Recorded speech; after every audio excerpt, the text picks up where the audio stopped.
Did you know that you can pick and choose when to use your accommodations for dyslexia in school? Why would you ever want to not use them? Stay tuned for our thoughts.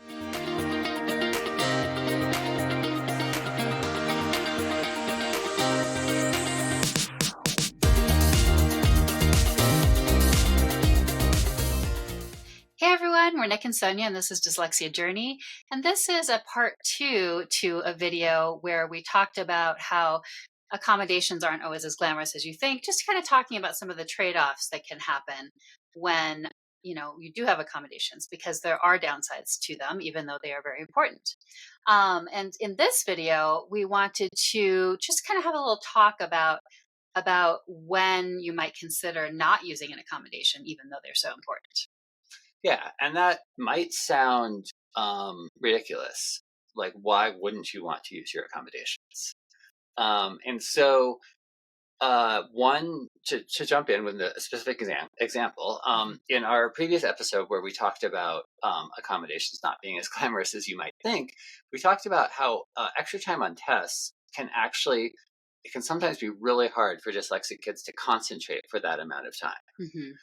And so, if it's a test that's not particularly time pressured, if it's a subject that your kid is maybe better at than another subject, and it's also not a time pressured test for anyone, maybe you would consider not using extra time on that test. Mm-hmm. And it is a tricky one, though, because that extra time can be one of the most important.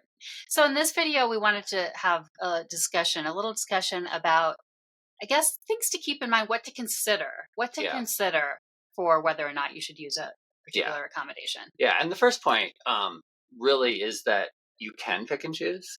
So I think a lot of people don't realize that. They kind of think it's all or nothing. And so if you have extra time on a test, you get to choose for each test, do you need the extra time or not? Right.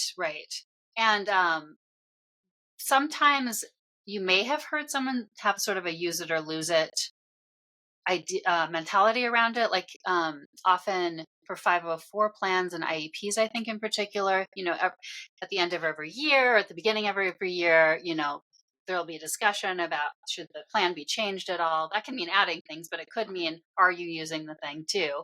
And so I think that, though, I think it's important to realize that there could be exceptions, but I've never heard of someone actually having something taken away because of that. And I think it's important to note that this is a little bit different, because what we're saying is you'd have it on your plan as a possibility, but perhaps for a particular project or test or whatever it is, or class, you wouldn't use it. So you wouldn't necessarily have to take it off of your overall plan just because you're decided in a particular case or a particular class not to use it. Right, exactly. And I think also the guidance you sometimes hear is that, you have to be using it in order to get it on standardized tests. So if you want extra time on standardized tests, you have to be getting extra time on tests in school kind of on a regular basis. Right. But in our experience, that has meant more like that you have it in your plan rather than, how exactly consistently you're using it. Right. And I don't want to say this is true in every case. There could be some schools that it's, or there can be some colleges, because they look at also like what you've been using before. There could be some exceptions where they are stricter about it, but in our experience, nothing is usually taken away. Don't come blaming us if your child does not get qualified for extra time on a standardized test. But I really don't think the College Board is going to be going and interviewing your kids' teachers to see if they're actually using their extra time. Right. Well, and it's going to be really how your school submits that. So that would be something to talk through and make sure is really clear with your student's guidance counselor. Yes. And so kind of that just idea of what if I don't use it sometimes is our first thing to consider. And like we just said, you want to make sure with your particular school and the particular kinds of tests or path you're going to be taking what the specifics are. But in general, I would say, just realizing that you can do it. There can be some picking and choosing as needed. And the second thing to consider is a little more philosophical almost, but which is just simply like the importance of accommodations and the importance of using them. And, they're often somewhat hard won, not always, but often somewhat hard won. And so in principle, like you should be getting the accommodation, right? And so it can feel, like you don't, like it's almost not fighting for your equity, right? Maybe to not use it in a given circumstance. Yeah, and just be careful if um, you or your child is arguing or is deciding not to use an accommodation. I guess be careful to think about really the reason why you're making that decision. Is it because you really don't think that accommodation is valuable, or is it because you don't want to deal with the hassle of talking to your teacher and reminding them about it? Right. And this can get into those downsides that we were just talking about. But a lot of those downsides, whether it's because you're having some pushback from a teacher, whether it's just really difficult to schedule, like those are real downsides, but they are definitely something that you should be getting and should be easier for you. So, you may want to decide to fight harder for them. And of course, for any reason though, you have to consider, and this is I guess the other side of it. So the flips, so one side of it would be like really sort of fighting for your equity and fighting for the right to have them.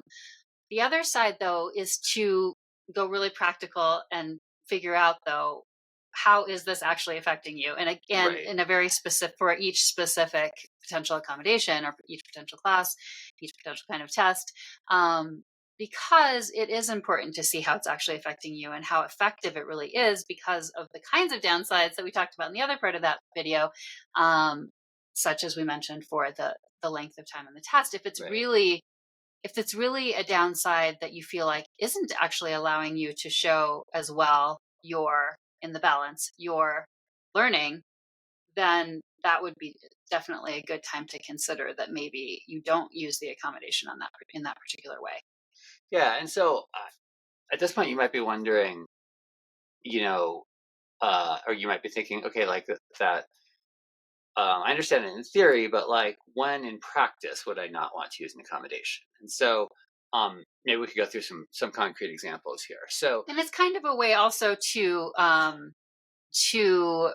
sort of organize or systematize, like trying to consider it. right, Yeah. yeah. Um, so we already talked about the extra time. Don't force yourself to concentrate for extra time if you don't actually need it. Like, or even if you asked for extra time on the test and you have an hour and a half.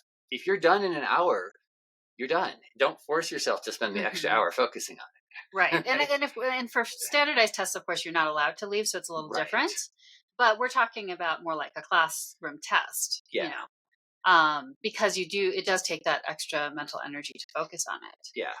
So one way to look at it can be sort of on a either project or test by test basis, like on the particular material that's being covered. Another way to look at it could be a particular class or subject. So maybe there's a particular subject and you just, for whatever reason, are faster at it. And so that balance of the downside of it taking longer with the focus just doesn't weigh out to make sense for that class. You could pick and choose for a particular class not to use it. Yeah. Or for example, uh, our daughter who has dyslexia doesn't like to read aloud in front of other kids. But interestingly, she's been more comfortable reading aloud in French class, Hmm. and has actually been willing to do that. And I think it's because um, everyone in French class struggles with reading aloud because the French pronunciation is so difficult. Hmm. um, uh, and the spelling is difficult, and so everyone struggles with that. And so she doesn't feel maybe as different from the other kids in her ability to read French aloud as she does in her ability to read English aloud. Hmm. And that's going to look different for everybody. So this is I mean, underlying principle here, I think, is that it's very case by case, both in terms of the project or the class or the specific thing, and in terms of who you are as a student. Right, right. Another really specific example is, say you have an accommodation for being able to type um, everything. There are some things that just doesn't make sense to use a device on. Like if you're taking a math test, it's actually going to generally make it more difficult to try to use a computer or even an iPad to do that than if you're just writing it by hand. With the exception being that if you have dysgraphia such that your writing really is illegible, then you're probably going to want some sort of electronic solution there. But um, if you only have dyslexia, or if you have dyslexia and mild dysgraphia, you're generally going to be better off in kind of problem solving based tests like that to be doing it by hand. Right, right. And so, I mean, you can probably see that in a way this is a little more work again. It's the planning kind of work that goes Hmm. into accommodations that's not glamorous, because what we're saying is that you should really look at this on a case by case basis and not just say, well, I got the typing accommodation, I should just do that for everything. We're saying try to think about it all as you go. I mean, the advantage to this is it's, like in general, I think with a lot of dyslexic kids, as long as they're getting proper support, it can be a good thing in the sense that you're so actively engaged with how you learn and understanding that, that's important. So that can be an upside, but it is, of course, the downside is that you have to take the mental energy and figuring out and scheduling and all of that. Like, perhaps talking to the guidance counselor about it too, or your teachers, to figure it out. But Yep. Yeah. Well, and I guess to summarize, if you take one thing away from what we said today, is you don't have to use your accommodations. Like, it's very important to have them on the books and be available to use, but you are allowed to pick and choose. right, and just be thinking about why. Just understand the why for why you might not use one. So I'd love to hear actually if there's any accommodations that you or your child have decided not to use. That'd be interesting to hear in the comments, and also just any other points around all this that we might not have covered. Let us know in the comments.